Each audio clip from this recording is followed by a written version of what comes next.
Saturday night pumpathon at Bob's Gym.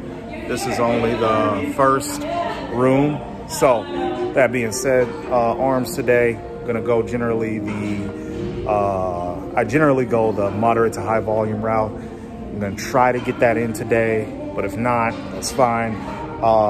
Came here a little bit late today, only one show at 10 p.m.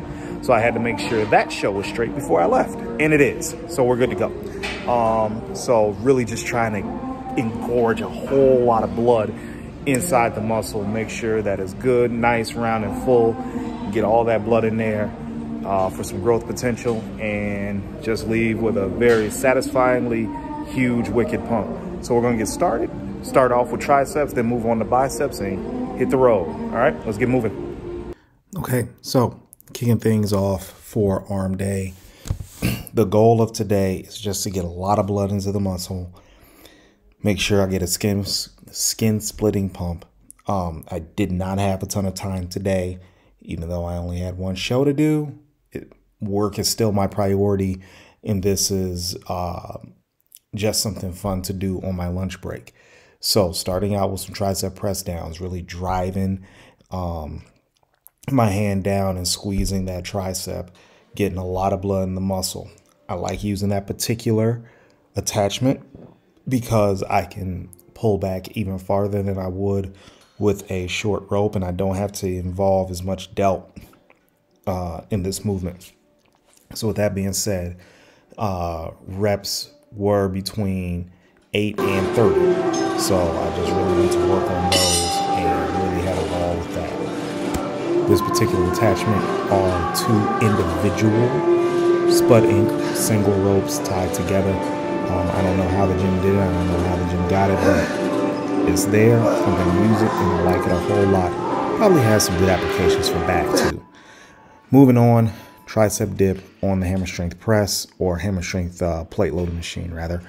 I like this exercise a lot. I try to control the eccentric going down, but it started to bother my shoulder a little bit, so I just kept the reps a more even speed.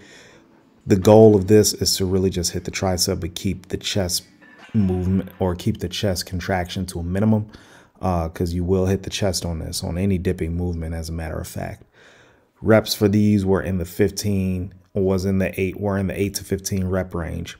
Why do I like doing high reps on this particular movement? And why do I follow this movement up with press downs? It's a different line of press than it is with the press downs. I get a strong contraction on the press downs, but for me, seeing as I don't do close grip bench that much anymore, this is kind of like my power movement. This is where I'm going to put on the most weight. This is where I'm going to try to pack on the most mass. So, yes, I do this after press downs. It's kind of a redundant movement, but if you really look at it, almost all tricep movements, except for extensions, are redundant movements. Moving on, we got the cross body extension. I call these the blowfish press downs. For me, this is a good way to just get some extra volume in, because I do train my triceps with more volume than I do my biceps, for the simple fact that they do have 3 individual heads. I believe it's not in any scientific literature or anything like that they require a little bit more work.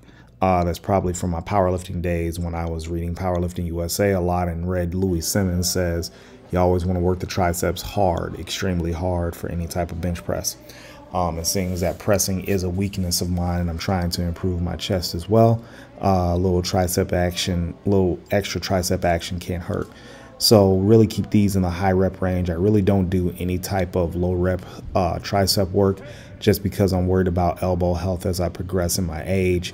And I think that's something that I want to keep in mind and I want to keep healthy. Here I'm using some Thompson fat bells and I'm going to go into some tricep extensions lying down on the bench. Now, I'm not trying to roll my shoulders intentionally, but I'm trying to keep them in one spot, and I just want to get a good stretch in the triceps. I like these because the weight is distributed a little bit differently than a regular dumbbell. It feels a little bit more even on my hand, and also on top of that, it just doesn't feel as cumbersome as a dumbbell would. Not every gym has these.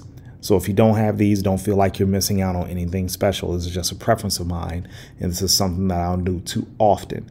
But I had access to it, and I wanted to use them today, so I went ahead and used them today. Also with this, on some movements, you may get a fuller range of motion. But again, for tricep extensions, it did what it was supposed to do.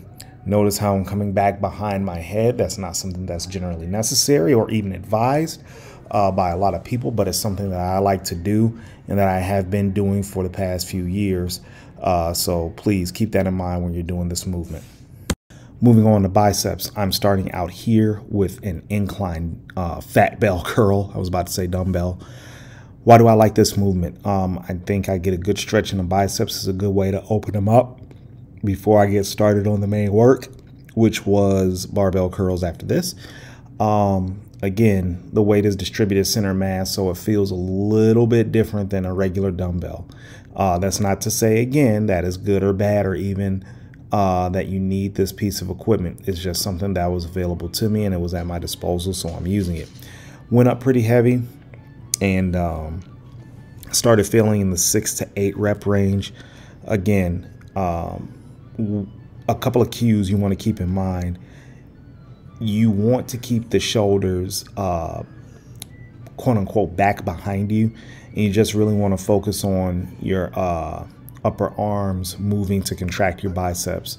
So that's what I was really focusing on, keeping my shoulders back and aiming for a good strong contraction on the biceps. I'm sorry. Went up to just under 50 pounds. I think those were 44-pound fat bells, and the contraction was really good, and it's something that I very much enjoyed. I actually did a YouTube short on fat bells, so if you get a chance, go ahead and check that out. I go into a deeper look with them as well. Moving on to just the good old-fashioned grandfather big bicep builder, everything, any adjective, old school adjective that you can think of.